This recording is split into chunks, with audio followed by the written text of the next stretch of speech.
Residents of the North Country know they live with wildlife and are familiar with the boundaries, but as we also know, the North Country is a tourist haven and that the wildlife can be an attraction, but it's not supposed to be that way.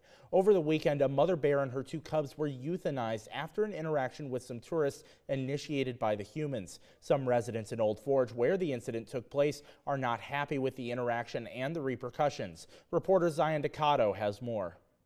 Today, we lost a mom and 2 babies. Michelle Bartlett, owner of the Life in the 80K shop in Old Forge, went to TikTok to chastise a group of people she says harassed a mother bear and her 2 cubs, leading to the mom's aggression and the trio's death. So if you were in Old Forge yesterday and you were part of that crowd that chased those bears and corrals the bears, and when she treed her bears to try to keep them safe, and you stood there and you threw apples at her, and you took her picture and you called their name and you followed them everywhere that they went, they're dead.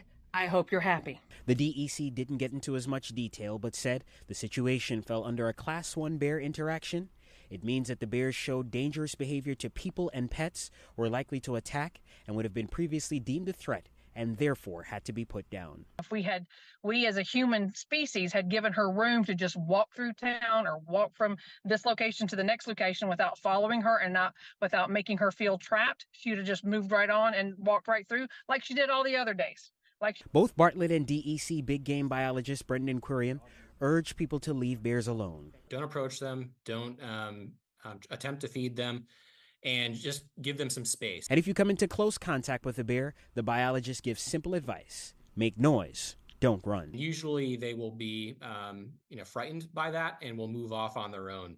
Overall, both agree that distance is the best way to keep people and bears safe from each other. That's why we live in the Adirondacks, is to be in and amongst the wildlife.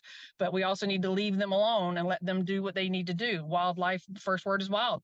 Let them be wild.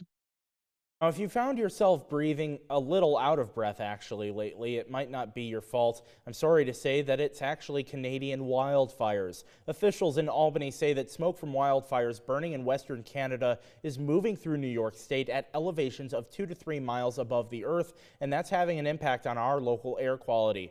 A check of the air quality index shows the air quality being at moderate for most of central New York and the Adirondacks. What we're currently experiencing is nowhere near the level of pollution that we experienced from Canadian wildfires last summer. However, the current moderate level of air quality could deteriorate if the wildfires in Canada intensify. To stay up to date on your local news, sports, and weather, visit our website, cnyhomepage.com, and download our CNY homepage app. Tropical storm Ernesto is now a hurricane. Meteorologist Brian James will look at Ernesto's movements in the Atlantic and how that's going to impact our forecast for tonight after the break.